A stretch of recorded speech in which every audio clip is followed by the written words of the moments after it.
Howdy, music fans. Thanks for joining me. This is going to be an entry for Jeff Wichter's contest for 500 subs. Congratulations, Jeff. That's a huge milestone. I'm really impressed and good for you, man. That's really cool. If you haven't subscribed to Jeff's channel already, go ahead and do so. He's got a lot of great videos and a lot of great music he talks about. Seems like a really nice guy. I'm subbed, so you can do the same. His contest for 500 subs is to show 5 albums that were really influential in shaping your musical tastes. And I've thought about doing this already. I've been kind of chomping at the bit to do something like this. Shannon D is doing her 200 albums, and she got the idea from someone who did their 50 albums. She's doing it a little bit different as a kind of a living document. And I don't know how the other person did theirs. I was going to do maybe 20 or 10 or something like that. And now this contest comes up, so I'm just going to do it. I'm not going to do as many as I was going to. I'm going to do 7. So sorry, Jeff, it's 2 more than you're asking for. Really hard to keep it at 5. But I'm going to do 7. So here we go. When I was a kid, a friend of my brother's turned me on to this guy, Chuck Berry. And this is not the album that he turned me on to. I have no idea where that is. I could probably find it online if I looked hard enough. I remember what it looks like to a degree. But this is an album that I had that I did like a lot. I loved it, actually. I wore it out. And it is all him redoing these hits later for Mercury. So this is not these are not chess recordings, but these are all the same, his big hits, School Days and Rock and Roll Music and, Maybelline and Memphis and Johnny Be Good and everything else. Let It Rock is on here and Carol and lots of great stuff. Roll Over Beethoven, but and it's different, definitely different from his original chess recordings. But I, got into it. I liked it. I've been turned on to him by my brother's friend, and I think this is a great album, even though it's different and later recordings from the chess. Chuck Berry, all roads lead to Chuck Berry, right? He has sculpted and influenced so many people, including all the people on my list. Yeah, he's got to be one of the most covered artists of all time. So his guitar playing has truly, truly shaped my musical taste. I love that guitar style. To this day, I don't get sick of it. I don't get tired of it, hearing it over and over and over again. All right, next is another act that my brother's friend turned me on to, Ike and Tina Turner. And again, I have no idea where the album is. I definitely could find this one. I remember exactly what 2 of them look like that he turned me on with. But these albums, these 3 in here, well, one of these 2 in here, these 2 have like all the songs that were on those 2 albums that really turned me on by Ike and Tina Turner. So I figure this is okay to show because it is the actual music, even though it's not the actual albums. Although one of them, the back did look something like this, as I recall. The front did not look like this. But songs that really turned me on were, Fed Up was my favorite Ike and Tina Turner song at the time. And then there's So Blue Over You and Poor Little Fool and So Fine and Bet You Can't Kiss Me Just One Time. That's great. Cussin' and Crying and Carrying On was fantastic. Um, Bet You Can't Kiss Me Just One Time. I think I said that one. Tain't Nobody's Business. Make 'Em Wait. And not all of these are sung by Tina. Some of them are sung by various Ikeettes. Most of them are sung by Tina, but there's a couple that were by various Ikeettes. Yeah, I loved this stuff, and it turned me on to more funky, great bass riffs and great drummers, and just turned me on to really tight, um, compact, good music, soul music, R&B music, because Ike Turner ran a pretty tight ship with his band, and they're just a fantastic band. This one has Fool in Love, also has I'm Fed Up, and You Got What You Wanted. I remember listening to that a lot. Some of these are definitely repeats, and some of the instrumentals I like, and even liked as a kid, which I didn't have time for instrumentals as a kid, but I did like some of these. Thinking Black, Black Beauty, Ghetto Funk, and Black Sally.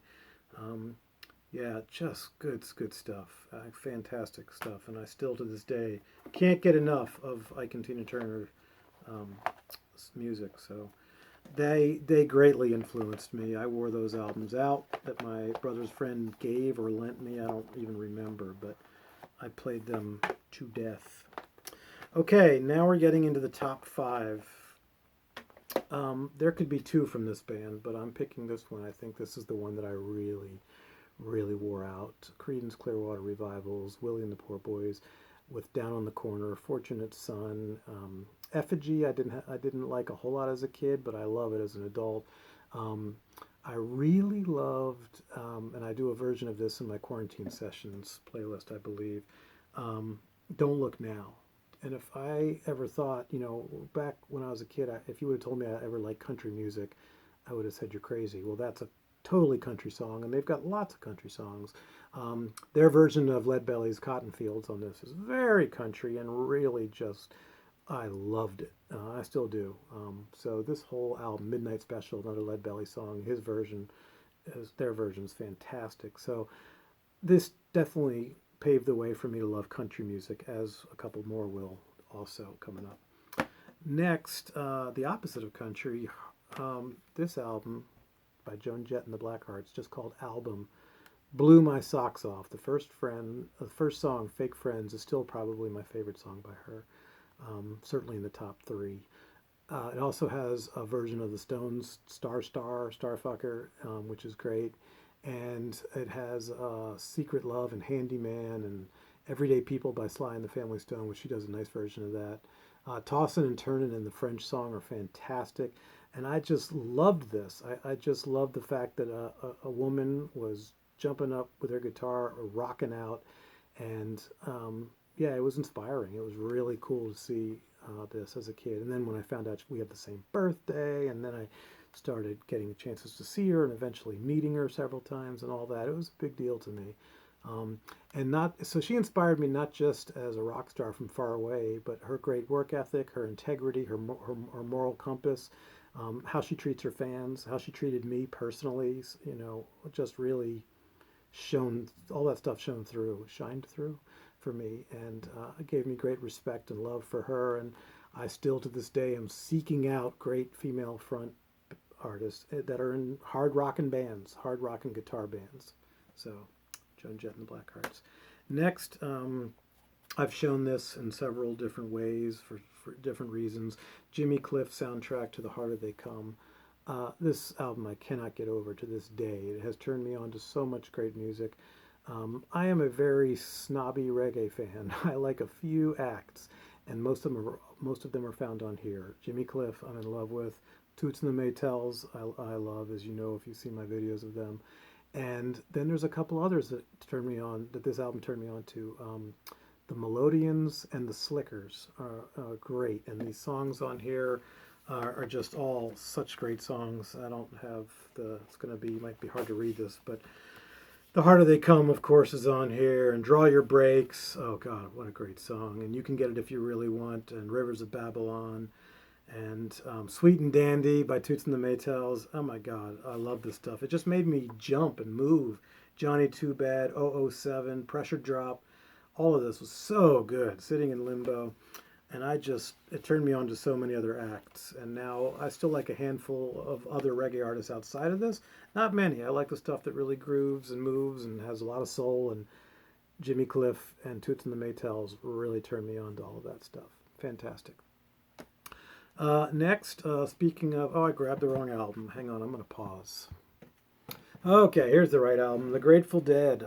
There were two live albums by them. One was people called Skullfuck or just Grateful Dead or whatever, and then one was called Dead Reckoning. And those two albums, this is Dead Reckoning, an acoustic live album. I think it might have been a double album, and then it came out as a single CD.